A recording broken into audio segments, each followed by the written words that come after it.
आज जो let's inspire Bihar के तरफ से जो आप स्वास्थ्य शिविर जो आप बच्चों का यहाँ लगाई हैं, प्रोग्राम के बारे में थोड़ा बताएं, क्या है ये? सबसे पहले तो मैं थैंक यू कहना चाहूँगी हमारे मार्गदर्शक IPS विकास रावत सर को, जिनके नेतृत्व में, जिनके मार्गदर्शन में ही, जिनके सपोर्ट से हम लोग कोई भी इवेंट, कहीं भी मेगा हेल्थ कैंप या फिर cancer awareness sessions, menstrual hygiene, healthy women healthy society एक थीम भी हम लोग चलाते हैं। उनके सपोर्ट से ही सब कुछ हो पाता है। लेट्स इंस्पायर बिहार एक ऐसा प्लेटफॉर्म है जहाँ पर युवाओं के लिए बहुत सारी ऐसी चीज़ें हैं जहाँ पे लोग अपनी क्षमता को जानें और अपने लिए कुछ करें, अपने बिहार के लिए, उज्जवल भविष्य के लिए, हम अपनी इंडिया के लिए कुछ कर सकते हैं।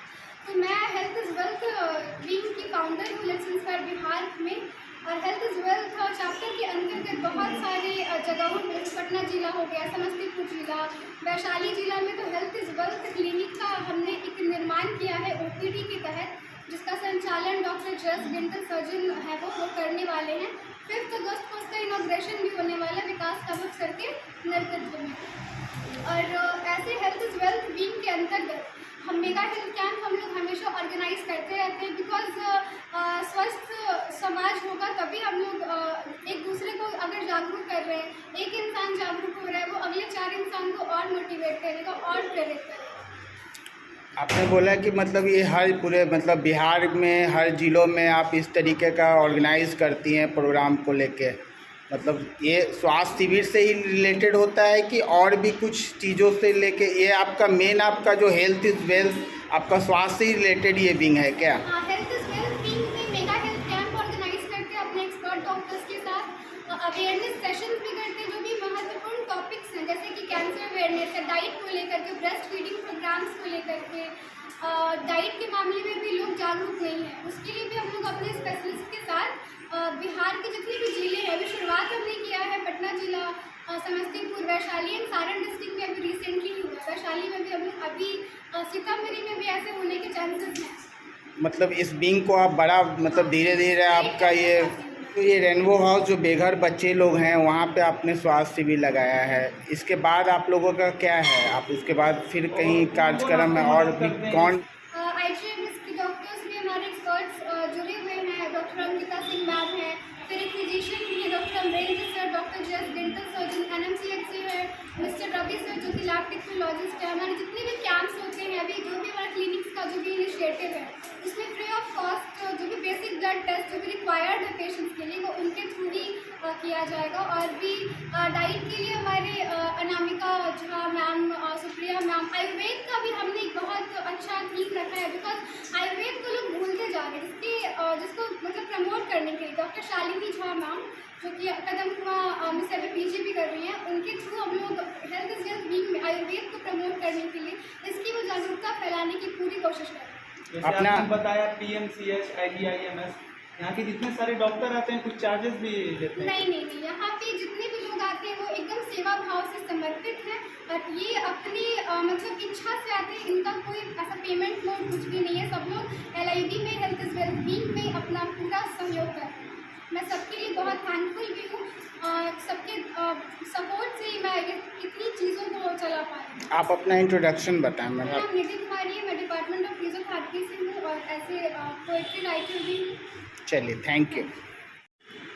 आज मैम ये जो आप लोग कैंप आई हो और आप एज ए डॉक्टर हैं, क्या किस तरीके का बच्चा का यहाँ पे आप लोग चेकअप और किस तरीके का जो देखी हो, क्या पाई हो यहाँ पे बच्चों को आप देख के? मेनली कैंप हम जो भी सोसाइटी के डिप्राइव्ड बच्चे होते हैं जो फाइनेंशियल इशू के कारण या फिर अवेयरनेस ना होने के कारण उनका इनिशियल स्टेज में कोई भी डायग्नोसिस मिस होता है, उन सब पॉपुलेशन को हम लोग टारगेट करते हैं। यूजुअली हम लोग या तो स्लम एरियाज़ में या होमलेस बच्चों के साथ करते हैं, कुछ स्कूल वगैरह में भी करते हैं, स्कूल कॉलेज में भी अवेयरनेस प्रोग्राम करते हैं। यहाँ पे आज जितने भी बच्चे थे उसमें मेनली कुछ चीज़ों का है कि बहुत ज़्यादा मिला, जैसे कुछ स्वेलिंग्स मिल रहे हैं, बहुत मिल रहे हैं जो डायग्नोज नहीं हुए, और कुछ चीज़ें होती हैं जो अर्ली अगर डायग्नोज हो जाए तो उनका ट्रीटमेंट ईजी होता है और सक्सेसफुल होता है। वही चीज़ अगर हमारे पास लेटर स्टेज में आता है, देर से आता है, तो उसका ट्रीटमेंट सक्सेसफुल नहीं रहता है।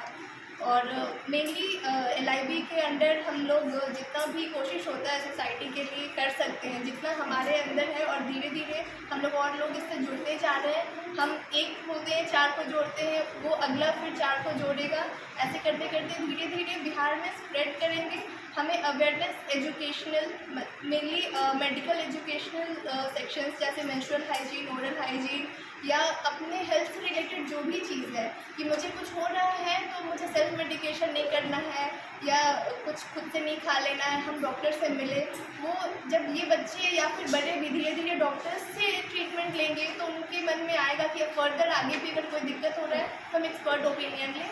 तो धीरे धीरे ऐसे मेनली एम है सोसाइटी को हेल्दी बनाना और जितने भी डिप्राइव्ड लोग हैं उन तक सारा सेवा पहुंचाना। मैम, आपने ये एक बात बोला, डायग्नोसिस आपने जो आज बच्चों का यहाँ किया या स्लम के बच्चों को आप लोग करती हो, जो आपने कहा कि प्राइमरी स्टेज में जो चीज़ें ट्रीटमेंट के ज़रिए ठीक आ जाती है वो नहीं होने के कारण वो फिर बढ़ जाती है, उसके लिए आप लोगों का क्या आगे का रहता है? जितने बच्चे यहाँ पे लग रहा है कि उनको भी फर्दर इन्वेस्टिगेशन की ज़रूरत है या फर्दर ट्रीटमेंट की ज़रूरत है, तो उनका हमने एक नेम लिस्ट बनाया है। यहाँ के जो केयर टेकर हैं उनको हम बताएंगे कि इतने बच्चे हैं, हम एडवाइस देंगे, एक टाइम बताएंगे कि उनको लेकर हम में से किसी भी सेटिंग में, मतलब जिस चीज़ से जो रिलेटेड है उस सेटिंग पे आएँ और वहाँ पे मेनली हम लोग वही सेग्रीगेट कर लेंगे। और यहाँ के जो उनके केयर टेकर हैं, और जैसे स्लम्स वगैरह में केयर टेकर नहीं होते हैं तो एक कोई लोग रिस्पॉन्सिबिलिटी लेते हैं कि उनके पेरेंट्स को एजुकेट करके फर्दर कोई भी क्योंकि वो लोग यूजुअली प्राइवेट तो अफोर्ड कर नहीं पाएंगे। अगर हम इतने प्राइवेट सेक्शन में जा रहे हैं तो सरकारी हॉस्पिटल में अगर कोई हमारे जान पहचान के डॉक्टर है उनके थ्रू एटलीस्ट उनका डायग्नोसिस स्टार्ट हो जाए तो फिर वो फर्दर खुद से आने लगे। बिल्कुल। मैम, थोड़ा अपना इंट्रोडक्शन बता दें। डॉक्टर अंकिता सिंह, अभी IGIMS में एज ए रेजिडेंट डॉक्टर हूँ मेडिकल ऑन्कोलॉजी में, और अभी PG मेरा स्टार्ट होने वाला है, तो उसके बाद चलिए, थैंक यू मैम। टीम आपके बैठे हुए हैं, जितने लोग हैं सब लोग जो यहाँ पे हैं, ये लोग के बारे में तो सब डॉक्टर की टीम लोग ही हैं सारे लोग, मतलब IGIMS से ही लोग हैं? हमारी कलीग्स हैं, डॉक्टर अमन है, डॉक्टर रोशन, डॉक्टर गौरव, डॉक्टर स्मिथ है, और बाकी हमारे ये सब IGIMS के हैं। बाकी डॉक्टर शालिनी है, डॉक्टर सुप्रिया, अनामिका है, और लक्ष्मी जी हैं, तो सारी टीम है। अच्छा। और भी लोग हैं, हर कैंप में अलग अलग लोग आते लोग हैं। रेनबो होम्स जो आपका यहाँ पे जो ये चल रहा है बेघर बच्चों के लिए, जो ये संस्था चल रही है, बताइए थोड़ा रेनबो इसके बारे में आप। सर, एक्चुअली रेनबो होम 2012 से खुला था और पहले इसका प्रचलन कोलकाता से हुआ था, डॉक्टर सिस्टर सिलेने की थी।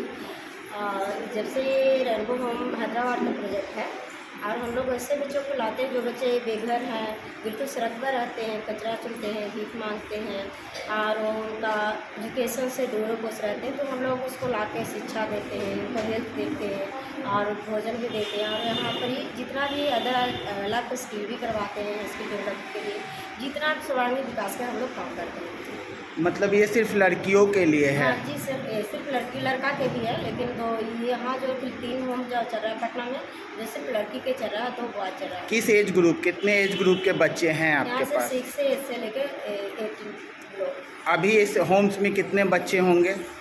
60। कितना? 60। मतलब उन बच्चों का पढ़ना लिखना खाना पीना सब आप ही लोगों संस्था के द्वारा होता है? ये कहाँ कहाँ आपकी, मतलब आपने बोला कि हैदराबाद से है, और भी जगह इसकी ब्रांचेज या कुछ हैं क्या? हाँ सर, एक्चुअली 11 स्टेट में चल रही है। 11 स्टेट में चल रही हैं। पुणे है, दिल्ली है, कोलकाता है, पटना है, दिल्ली है, महाराष्ट्र है, और हैदराबाद में देखती हूँ। केयर टेकर का भी काम हो जाता है। क्या नाम हुआ आपका? मेरा नाम उषा हुआ। चलिए, थैंक यू। इंस्पायर